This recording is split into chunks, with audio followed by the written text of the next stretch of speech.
Welcome back to my podcast. This is Anne of Fiber, Floss, and Fiction. Today is Monday, the 22nd of June, 2020.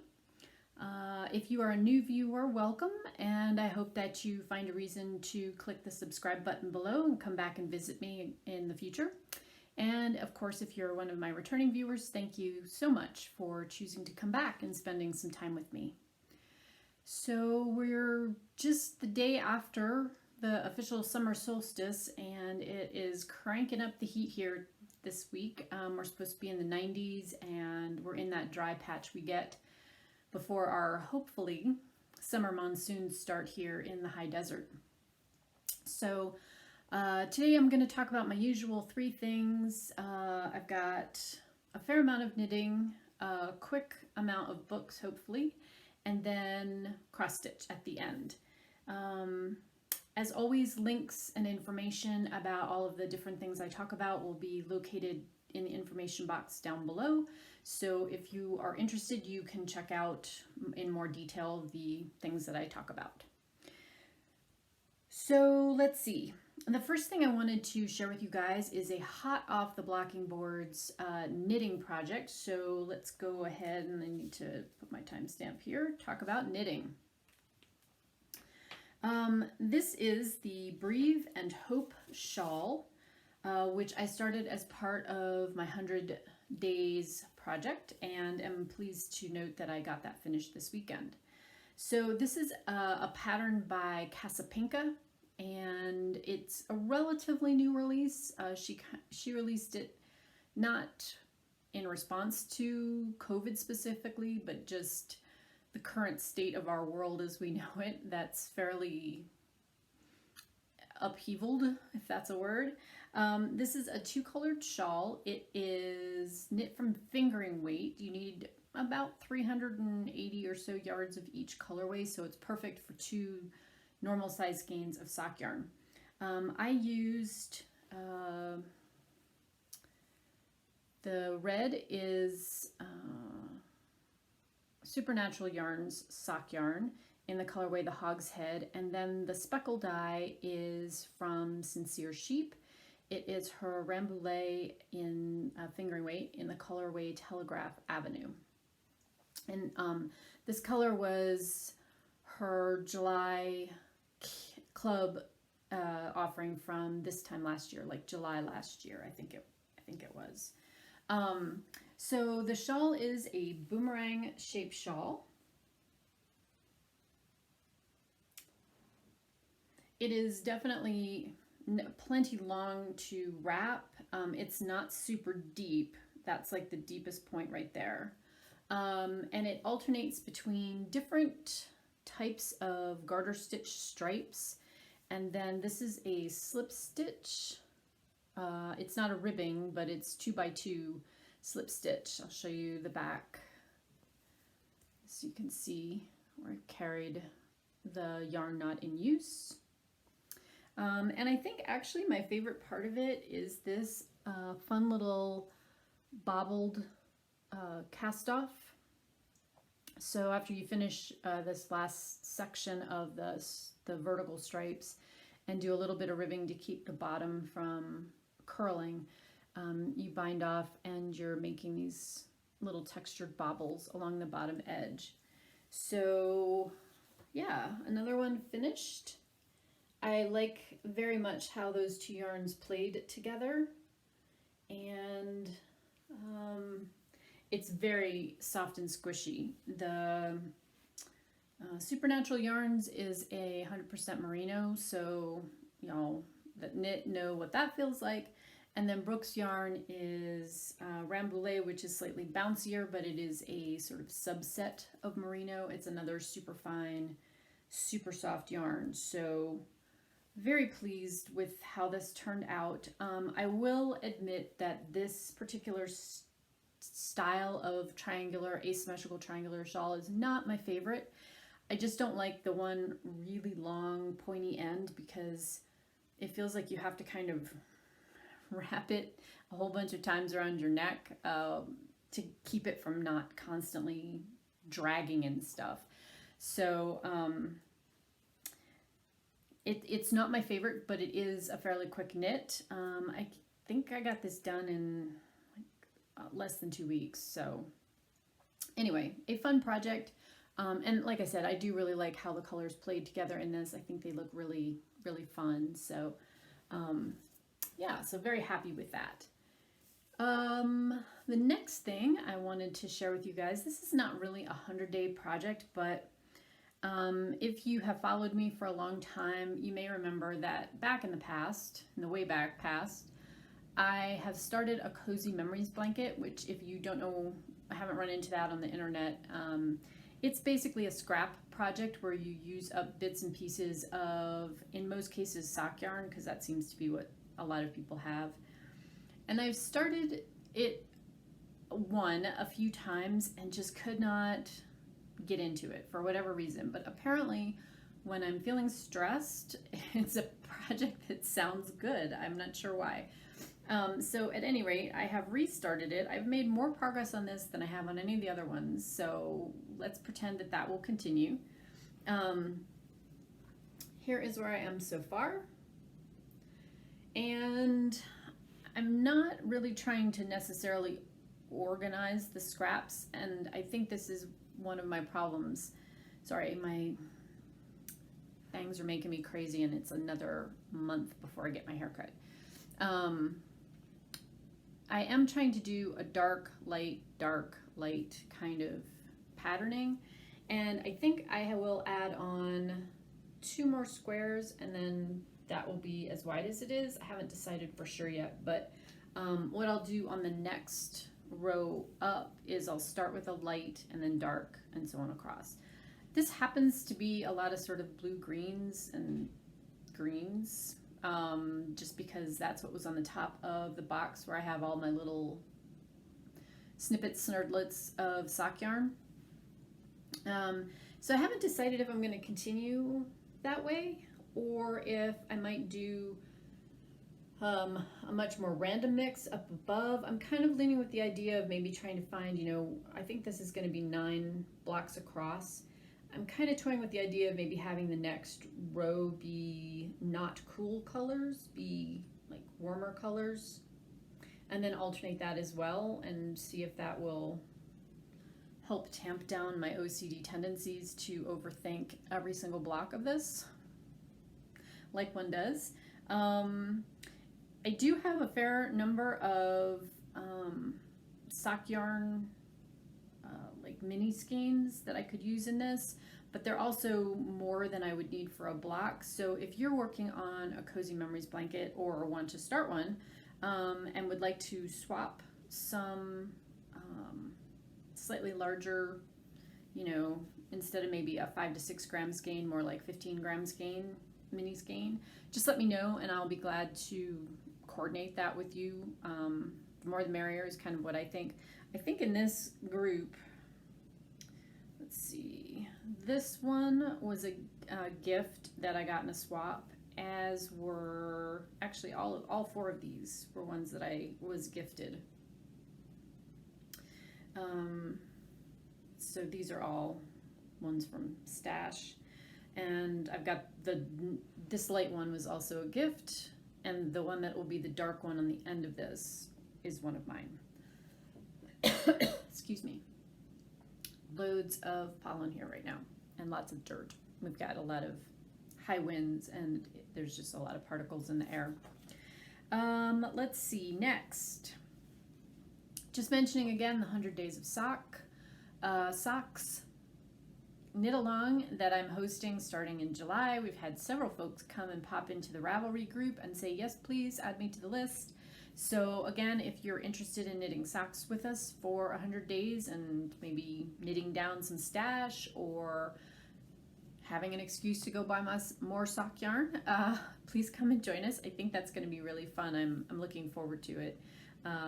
I did spend, it was very hot here this past weekend, and I spent about an hour. I went through the bins that I have my sock yarn in and kind of sorted them into plain that would work really well for cables, ones that are kind of intermediate, that are maybe some speckle dyes, but not really crazy, and then the crazy hand paint ones. And I think I've picked projects that represent each of those types of dye techniques. I have 14 projects in total that I've pulled. No idea if I'll really get to all of them, but I'm gonna try. We'll see if I can get that done. It'd be great to have those done. And it's a nice mix of things. I've got a couple that'll just be plain vanilla. I've got a sock blank. I've got a long marinated in stash kit. I've got some ones that'll be either cables or lace. I've got some crazy hand paints that I'm going to try to do a textured slip stitch pattern with. So it'll be fun, I think, and kind of a nice way to use up some of my older sock yarn stash that, I mean, really, after 12 years in stash, it needs to have a life. So the last thing that I'm going to share with you is what I'm going to be working on next for my current 100 Days project. So you saw Breathe and Hope, that's done. And so next I'm going to start the Persephone scarf. This is a pattern by Miriam Felton, my friend Mim. And it's been out a while, 2008. This was originally knit using lace weight, but I'm going to use fingering weight for it, and I think have it be a little bit longer than what it shows here, but I already had the pattern in stash. I'm going to be using a gradient set for mine. This set was gifted to me by my friend Lori, who is the dyer at Ocean Wind Knits. Teeny tiny tag right here. So she sent this to me. It's been almost 4 years ago that I had to have some surgery in the summer. It was not emergency surgery, but it was urgent surgery, and I was pretty stressed out. And so she did up a 5-color gradient that is in her sock yarn, that are all the colors that are in my Woolly Wonka Fibers logo, and like my Ravelry banner. So I think I'm going to work it actually this color, then the green, and then the purpley blues. So total I have 450 yards, or 440 yards, excuse me, here. So 5 colors of those. I think that's going to be a really pretty scarf, and it's all those kind of dusty, purpley color base I like. So have not cast that on, but that will go on the needles tonight, hopefully. As always, you can follow me on Instagram under Woolly Wonka Fibers, because that's where I keep my knitting end of the world. If you're interested in seeing ad nauseum updates of all the things I'm working on. Who wouldn't, right? Okay, let's move on, and we're going to talk books. So I am still working on reading the very long 800 and some odd page book called The Elven, but I am about 3/4 of the way through, so I'm hoping to have that to share with you next time. I've been trying not to get distracted from that one. I just feel like if I do, I might not get back to it. But I'll talk more about that when I'm finished. I do have one book to share with you that I do have finished, and it is A Secret History of Witches.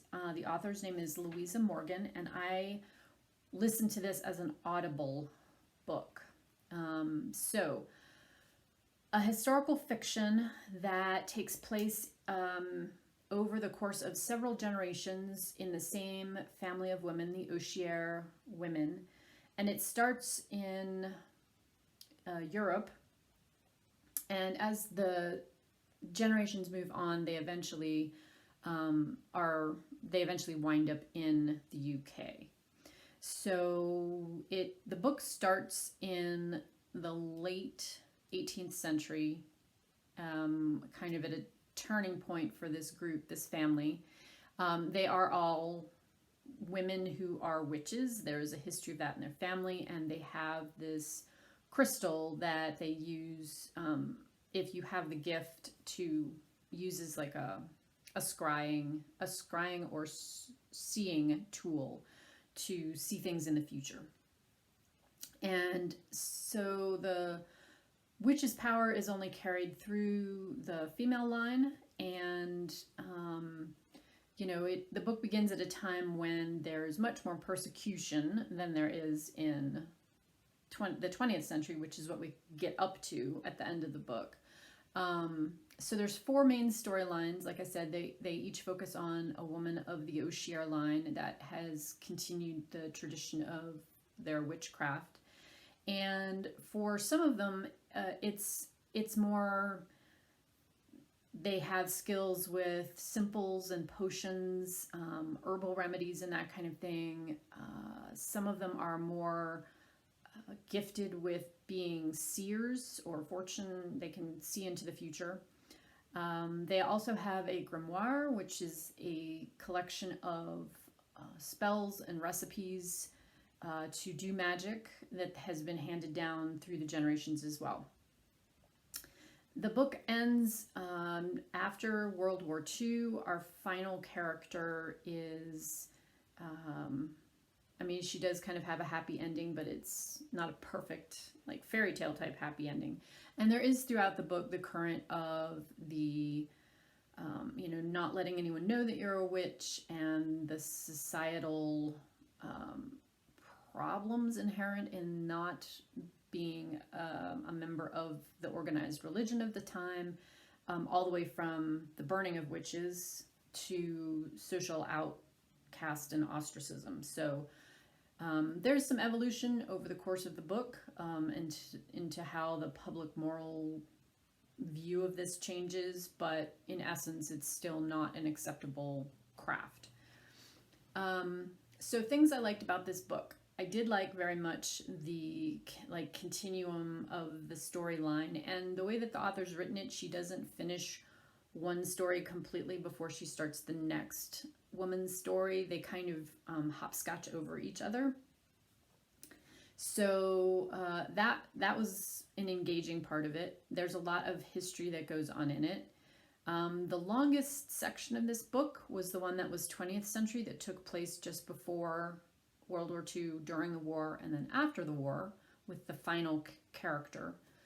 And that was actually the section I liked least. There were some parts of the story that I did not feel, I felt like the author was kind of reaching to make storylines pull together, and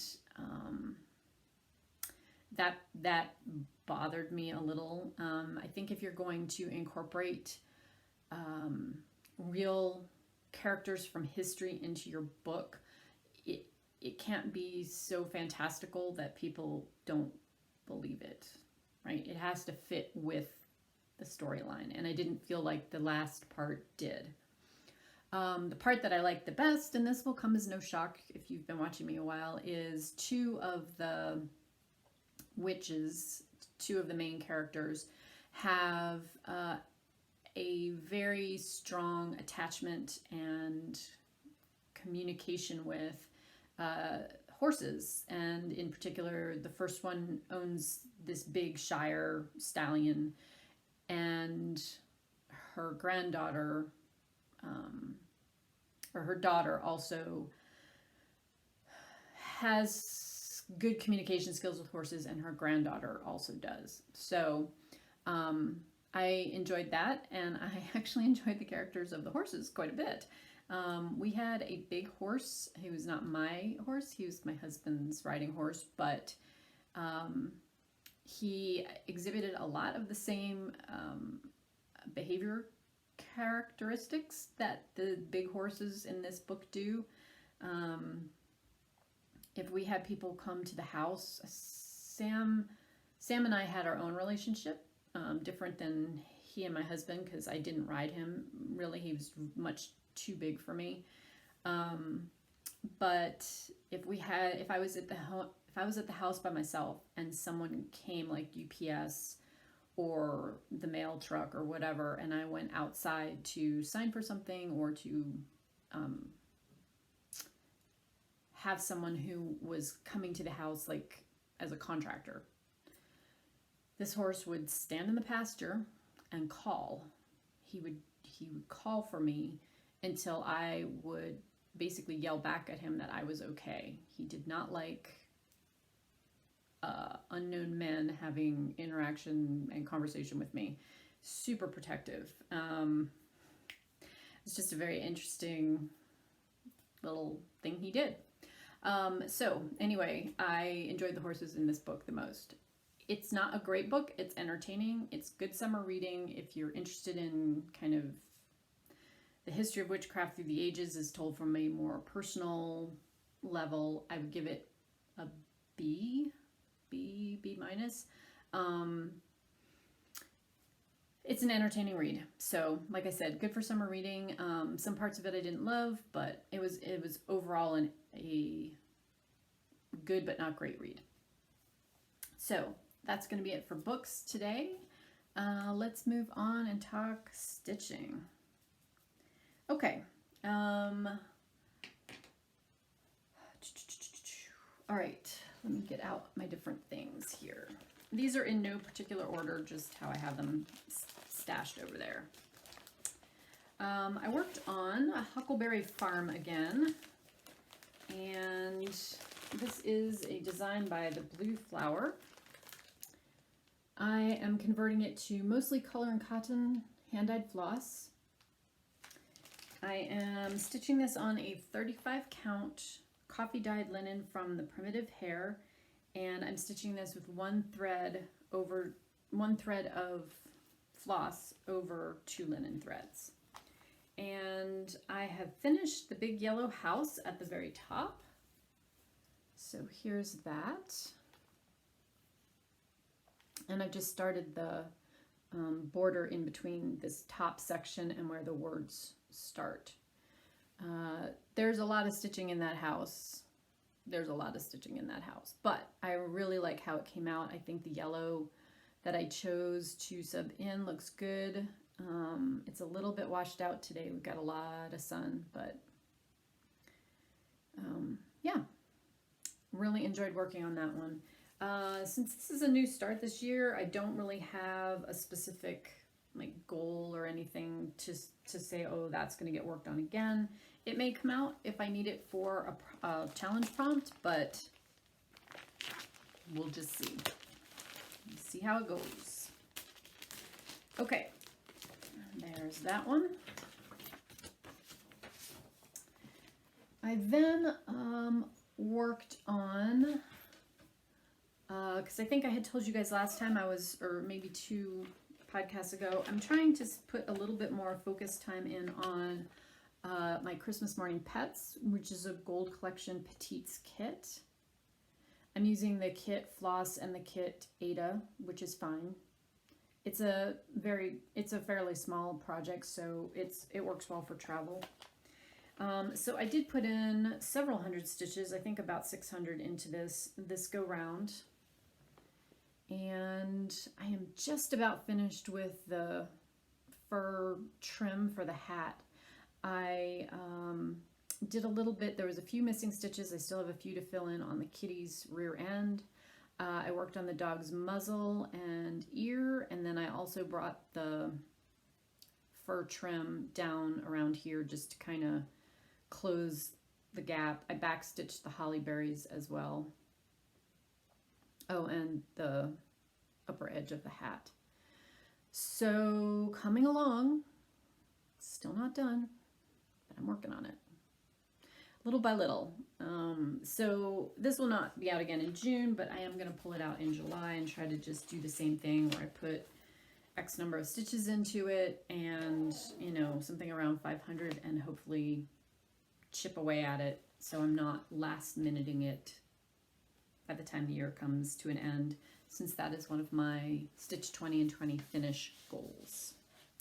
Okay, next up I started the Harvest Sampler by Teresa Wentzler as part of a SAL with Stitch and Mommy and Dina over at Half Stitch Cross Stitch. This is actually the finished version. I couldn't find a mock-up that showed it very well. I don't think very many people have stitched it. I'm not sure why, because it's beautiful. But this is a actual photograph of a finished piece. I will link to the stitchers. I don't know her first name, but I will link to her blog post about this where you can see she's got some gorgeous detail photos, which is what prompted me to want to stitch this in the first place. Not the pattern itself or the mock-up online. So this is available as a PDF pattern from Teresa Wensler's shop. I'll put a link to that below if you're interested. So I am stitching this on a Color and Cotton even weave Jobelin 28 count in the colorway Barnwood. And I'm actually making some mods on this. I am using the DMC. The color is just not going to be correct here. Let's just say that. I'm using DMC as called for. I'm substituting for this kind of exterior line that goes in the diagonal around all of these. The pattern calls for a pearl cotton. No, I'm sorry, a rayon. And I'm not using that. I'm using Petite treasure braid for that. And it also appears here. You can see the little sparkles there in the corner. Each of these motifs is missing a bead, which I'll add at the very end. And I need to do the remaining lazy daisies, which go in all the other spots. I was at my stopping point for this. Had a great time doing this row with the Algerian eyelets. Now this figure right here, that little white dot that you see there, it's kind of like a raised double cross stitch. I don't know if you can see that. That is not what the chart shows. I could not figure out how you made that, the thing that was charted, fit in this space. It was like kind of a satin stitch. It wasn't exactly a diamond. It was kind of a parallelogram. It just looked weird to me. So I blew up the picture online. And this is kind of what it looked like to me. And we just kind of made something up here. That's what we did. That's what I did. And I think actually it looks great and fine and very neat, and I'm super happy with it. So there is where this is. This has about 1,000 stitches into it. I was at a good stopping point, so this is the entire width of the piece. So it's not super, super big. Yeah, the color is just not really going to show correctly on camera. But I am loving it on this fabric. I think it looks really good. It's going to look different than the original, but I'm totally okay with that. And I really wanted to use that fabric, so I'm excited that that gave me a reason to do that. So also, as a new start, no specific goals on that this year remaining. If I have a prompt or a challenge for it, I may use it. Otherwise, it may not come out till next year. Sorry, if I don't put all this stuff away, it's not going to get done today. Okay. There is that. Next up, this is a quick one. I put in only a very, minimal number of stitches, but I did work on it. This is Brenda Gervais's May Wordplay. Here's what it will look like when it is finished. And I'm stitching this on a scrap of a 32 count hand-dyed linen by Picture This Plus. I don't remember the colorway name. Using basically all Color and Cotton hand dyes.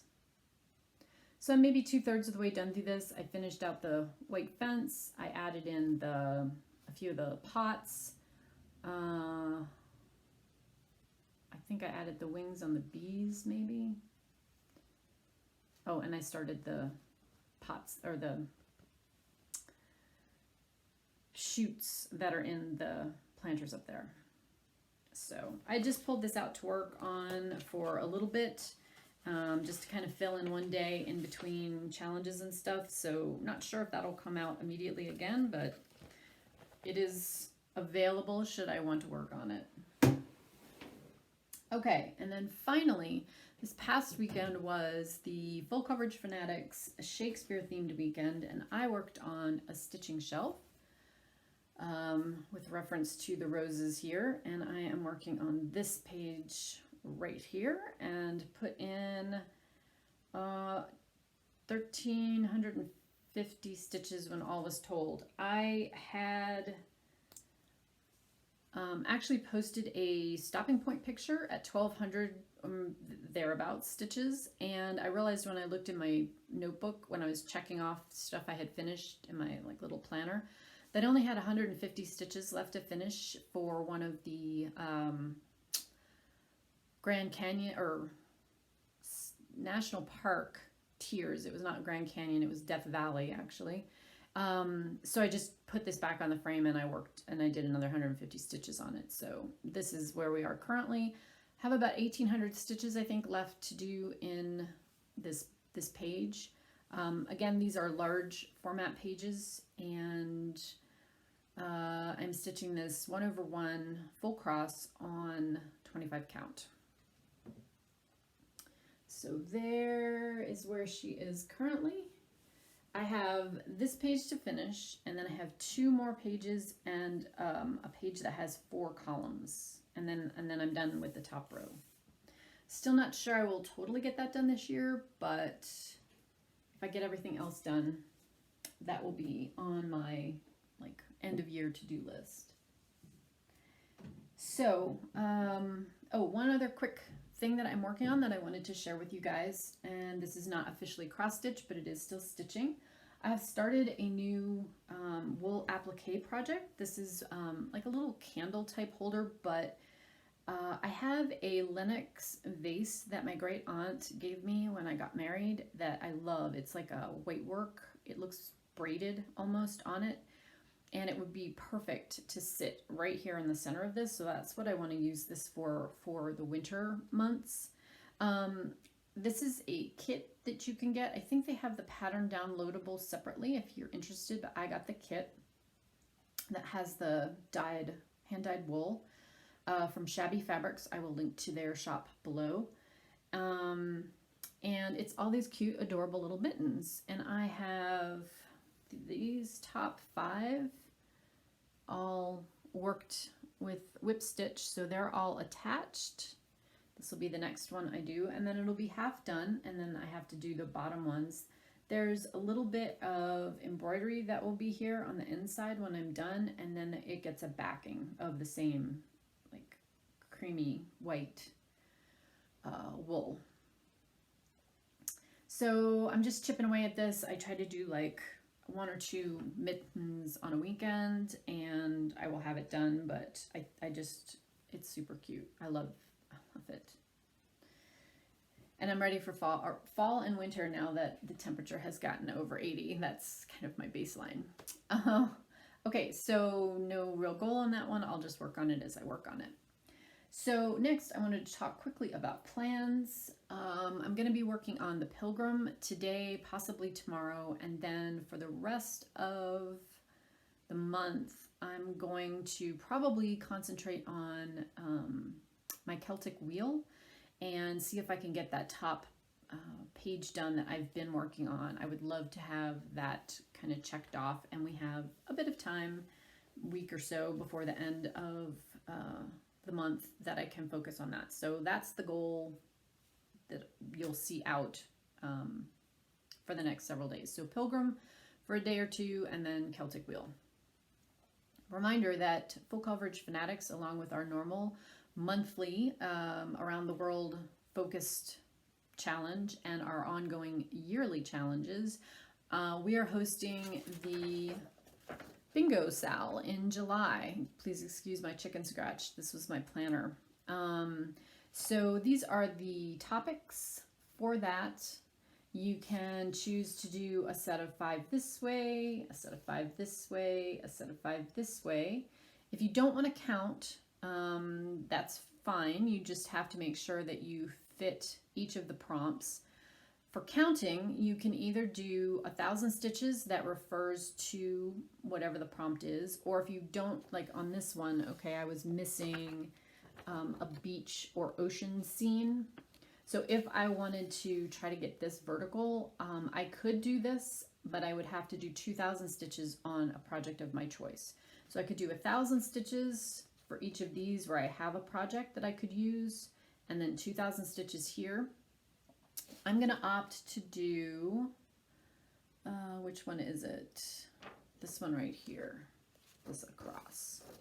So I'm going to use fairy tales, a long winter nap, and then for one of these, I'm going to use a stitching shelf rather than do fairy tales for all 4 of these, just to shake it up a bit. So I may do fairy tales, long winter nap, fairy tales, a stitching shelf, fairy tales, just to break it up.